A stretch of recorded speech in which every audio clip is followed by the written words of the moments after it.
দর্শক, বর্তমান অন্তর্বর্তী সরকারের সরকার প্রধান ডক্টর মোহাম্মদ ইউনূস উনি এখন ব্রিটেনে অবস্থান করছেন এবং ব্রিটেনে অবস্থানকালে উনি যে সাংবাদিকদের কাছে যে সাক্ষাৎকার দিয়েছেন সেই সাক্ষাৎকারে উনি আমাদের বাংলাদেশি সাধারণ নাগরিকদের কতটুকু বিদেশের মাটিতে উচ্চতায় নিয়ে গেলেন বা কতটুকু নিচে নামিয়ে আনলেন তার বিশ্লেষণ শুনবো আমরা। আরিফ জাকটিবের কাছে একটু জানতে চাবো এবং তার বিশ্লেষণ আমরা শুনবো। বিশ্লেষণ কি বলে? ক্লাস 3 একটা বাচ্চা প্রথম সাময়িক পরীক্ষার আগে রচনা শিখেছে কুমির। একটাই রচনা শিখেছে, কিন্তু পরীক্ষার হলে গিয়ে দেখলো যে রচনা এসেছে বাবা মায়ের প্রতি সন্তানের কর্তব্য। এখন কি করা? বাচ্চাটা শুরু করলো বাবা মায়ের প্রতি সন্তানের কর্তব্য খুব ভালোভাবে পালন করিতে হইবে। কুমিরেরও তাই করে। কুমিরের 2টি চোখ, 4টি পা, একটা লেজ আছে, চামড়াগুলা খসখসে, লেজ থেকে মাথা পর্যন্ত খাঁচকাটা খাঁচকাটা খাঁচকাটা খাঁচকাটা খাঁচকাটা খাঁচকাটা খাঁচকাটা খাঁচকাটা খাঁচকাটা। রচনা শেষ। পরের পরীক্ষা আসলো, বার্ষিক পরীক্ষার সময় আসলো, যে বার্ষিক পরীক্ষা ষান্মাসিক পরীক্ষার সময় আসলো যে পলাশির যুদ্ধ।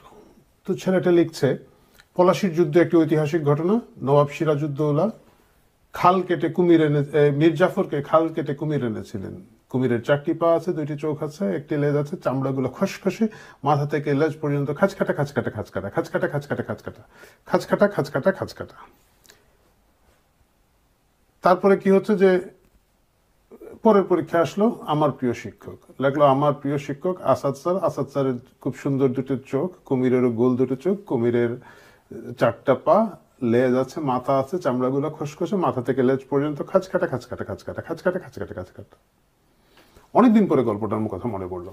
গল্পটার কথা মনে পড়লো কারণ চাথাম হাউসে ডক্টর ইউনূসের একটা ইন্টারভিউ গতকালকে হয়েছে। এটা হচ্ছে তার বহুল আলোচিত লন্ডনের 2য় দিন। আমি গতকালকে বলেছিলাম যে লন্ডনের লন্ডভন্ড পর্ব যেটা আমরা করেছিলাম গতকালকের ভিডিওটা, তারপরে যে যদি আদৌ উনি কোনো কাজ করে থাকেন তাহলে আমরা এই প্রসঙ্গে আরো 2-1বার হয়তো কথা বলবো। সেটা শোনার পরে আপনারা অনেকেই আমাকে বিশেষ করে ফেসবুক মেসেঞ্জারে, হোয়াটসঅ্যাপে মন্তব্য করেছেন যে ভাই 2য় পর্বটা দেন। 2য় পর্বে কি হলো? 2য় পর্বে আপনাদের অনুরোধে আমাকে একটা ভীষণ বোরিং রকম সাক্ষাৎকার, যেটা চাথাম হাউসে উনি দিয়েছেন, একটা মিনি সেমিনারের মতো, 30-35 জন বাঙালিরাই ছিলেন অধিকাংশ, তাদেরকে নিয়ে বসে করেছেন। চাথাম হাউস হচ্ছে আমাদের বাংলাদেশের সিপিডির মতো একটা থিঙ্ক ট্যাঙ্ক ব্রিটেনের। তারা এই ধরনের কাজকর্ম করে থাকেন, পত্রিকা ছাপান, কিছু জ্ঞানীগুণী লোকজনকে নিয়ে এসে তাদের কথাবার্তা বলেন। সিপিডি যে এরকম মাঝে মাঝে কিছু টক করে বা এরকম আরো কিছু এনজিও আছে আপনারা জানেন। তো চাথাম হাউস হচ্ছে সেরকম এখানে, যেখানে ডক্টর ইউনূস গিয়েছিলেন। খুব ভালো কথা। এবং তার সাক্ষাৎকারটা যিনি নিয়েছিলেন সেটা হচ্ছে ব্রনওয়েন ম্যাডক্স, যিনি হচ্ছেন director and chief executive Chatham হাউসের। তারা দুজনে ছিলেন। এটার পুরো 1 ঘন্টার একটা ভিডিও, সেটা পাওয়া যায়, 1 ঘন্টার অনুষ্ঠানে পুরো ভিডিওটা পাওয়া যায়। আমি উপরে কোথাও লিঙ্ক দিয়ে দিব। আমি এত পারি না ভাই, যদি উপরে দিতে না পারি তাহলে নিশ্চিত ডেসক্রিপশন বক্সে দিয়ে দিব, অথবা কমেন্টে, আমার মনে কমেন্টেই দিতে পারি। যদি উপরে লিঙ্ক করতে পারি তো পারলাম। যাই হোক, মূল কথায় আসি। তারপরে সেখানের মধ্যে তার সাক্ষাৎকার শুরু হচ্ছে। সাক্ষাৎকারের প্রথম অংশটুকু আমি অনেক শুনেছি, আল্লাহর কসম বলতেছি, অফিস থেকে এসেছিলাম, টায়ার্ড ছিলাম, এই বোরিং সাক্ষাৎকার অর্ধেক শুনে আমি ঘুমিয়ে পড়েছিলাম। ঘুম থেকে উঠে আরো কিছু শুনেছি, বাট আমি বাকিটা আপনাদেরকে এত লম্বা যাব না, নিজেরা দেখে নেবেন। কিন্তু আমি ইম্পর্টেন্ট জায়গাগুলো নিয়ে একটু কথা বলতেই চাই। প্রথম প্রশ্নটা যেটা শুরু হয়েছে, যে ম্যাডক্স বলছেন already big group of people are saying free and fair election হবে না। ডক্টর ইউনূস ভেবেছিলেন তার 3 অশ্বডিম্ব নাকি, সরি 30 নিয়ে কথা বলবেন। বাংলাদেশের সব নারীর এই করে ফেলেছি, ওনার কিছু মুখস্থ কথা আছে, আমরা আন্তর্জাতিক প্লেয়ার, সব দেশ এসে আমাদের বলছে তোর কি চাই, খালি কো বন্ধু, এক্ষুনি দিয়ে ভাষায় পালামো। তো এই ধরনের গল্প করবেন। কিন্তু ম্যাডক্স খুব প্রস্তুতি নিয়ে এসেছিলেন, বোঝা যাচ্ছে। তিনি প্রথম প্রশ্ন করেছেন already a big group of people saying যে ফ্রি অ্যান্ড ফেয়ার ইলেকশন হবে না, তোমরা যেটা করছো এটা খুব স্যাটিসফ্যাকশন, তোমার মন্তব্য কি? এটা দিয়ে ওপেনিং হলো ইন্টারভিউটার। এবং ডক্টর ইউনূস যেটা বললেন, আমাদের এখানে 17 বছর ভালো ভোট হয় না, আমরা একটা খুব ভালো ভোট করব, খুব ভালো ভোট হবে, সব যারা থাকবে, এই যারা ভোট দিতে পারে না তারা ভোট দিবে, ইতিহাসের সেরা ভোট হবে। মানে মূল প্রশ্নের ধারে কাছে উনি গেলেন না। ম্যাডক্স গাইল কি আর শারিন্দা বাজাইলেন কি, তিনি এটা শেষ করলেন এইভাবে, প্রথম প্রশ্নের জবাব ডক্টর ইউনূস, যে আমরা 3টে জিনিসের পরিকল্পনা করছি বা ম্যান্ডেট নিয়ে এসেছেন তারা। প্রথমটা হচ্ছে সংস্কার, ওনারা সংস্কার করবেন। দ্বিতীয় হচ্ছে বিচার করবেন, বিগত সরকারের লোকজনের বিচার করবেন, এবং তৃতীয় হচ্ছে নির্বাচন দেবে।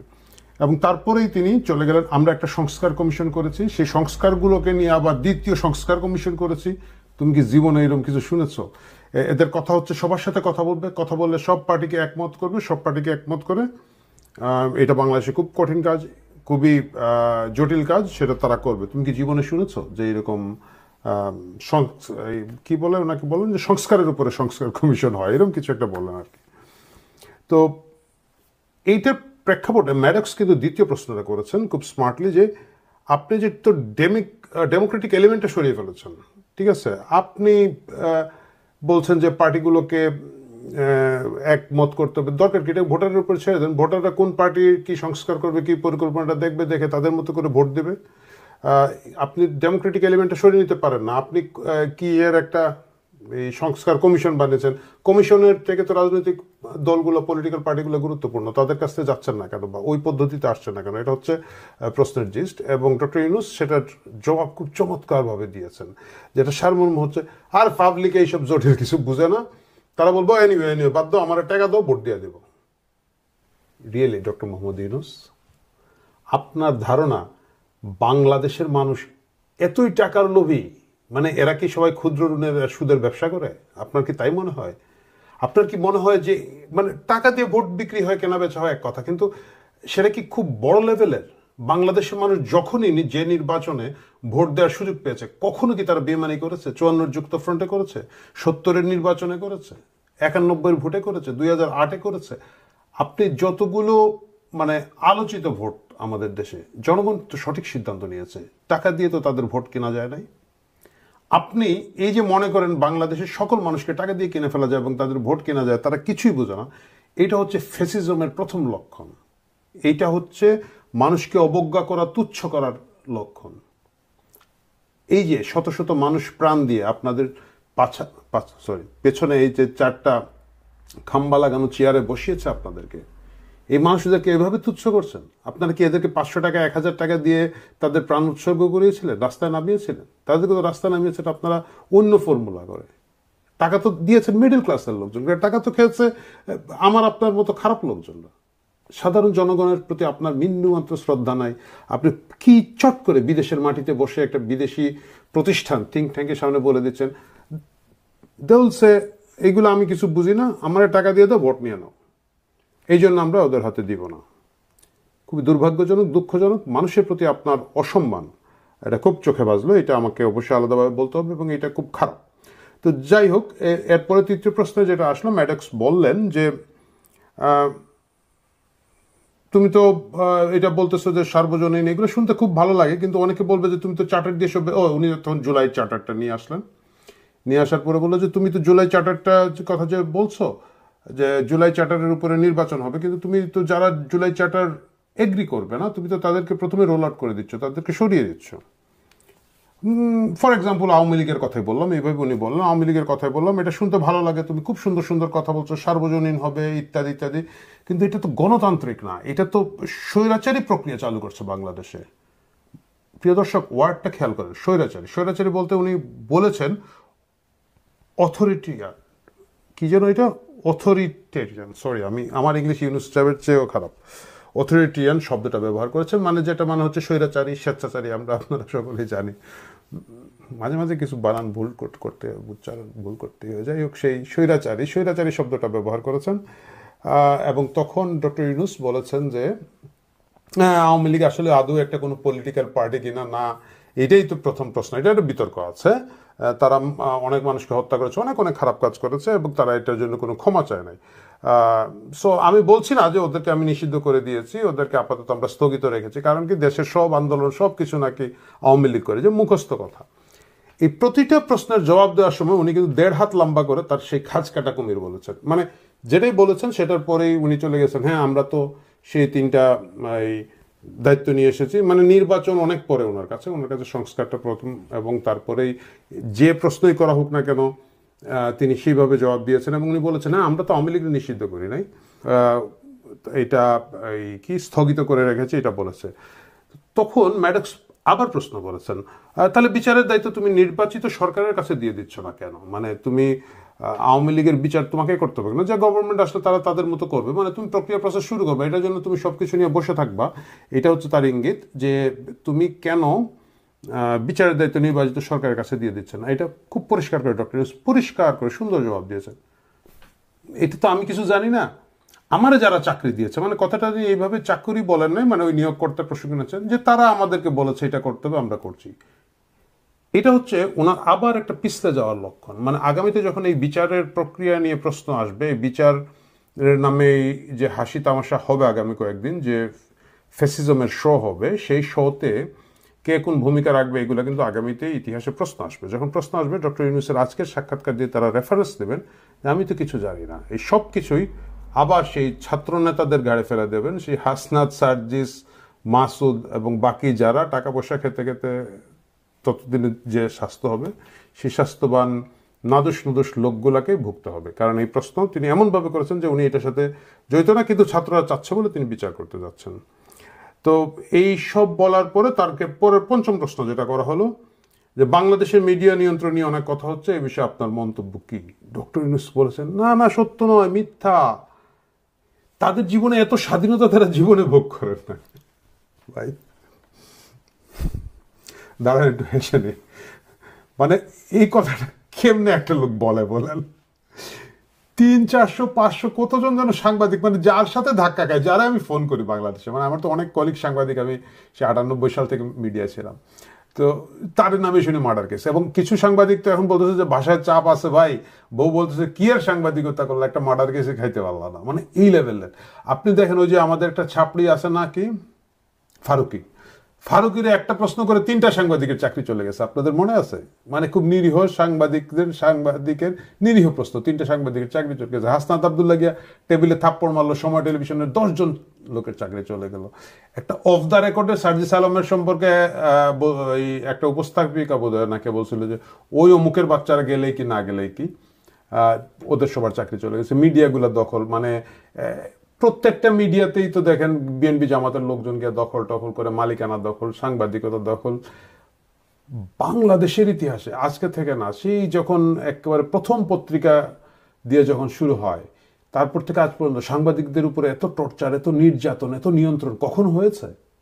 সেই সময় দাঁড়িয়ে একটা লোক অবলীলায়, মানে কোনো ডান বাম না থাকে, বললো যে এইরকম স্বাধীনতা কোনোদিন ভোগ করে নাই। সো এইটুক শোনার পরে না আমার আসলে এই সাক্ষাৎকারের উপরে আগ্রহ কমে গেল। মানে আর বাকিটা আমি আর এত বেশি শুনি নাই। ইকোনমি নিয়ে কোনো কথা বলেছেন, ঠিক আছে, আওয়ামী লীগের সময়কার প্রচুর ব্যাংক এর যে অব্যবস্থা হয়েছে, ব্যাংক লুটপাট হয়েছে, এই কথাগুলো বলেছেন, এগুলো লজিক্যাল কথা। বাট বাকি কথাগুলো কেন IMF এর শর্ত মানছেন, বিশ্বব্যাংকের শর্ত মানছেন, এগুলো অনেক ধরনের ধামাচাপা কথা। এবং সবচেয়ে বড় হচ্ছে সেই খাঁজকাটা কুমির। কোনটা খাঁজকাটা কুমির? উনি বারবার বলছেন যে আমাদেরকে সব দেশ বলছে থ্যাংক গড এটা তো শেষ হয়েছে, মানে শেখ হাসিনার শাসন শেষ হয়েছে, এখন তোমাদের কি লাগবে বলো, এটা আমাদের ভালো লেগেছে, সব আমাদের সব দেশ। ম্যাডাম জিজ্ঞেস করেছে, মানে যুক্তরাজ্যের কথা বলেছে, যুক্তরাজ্যকে তোমাদের, হ্যাঁ তারাও বলেছে।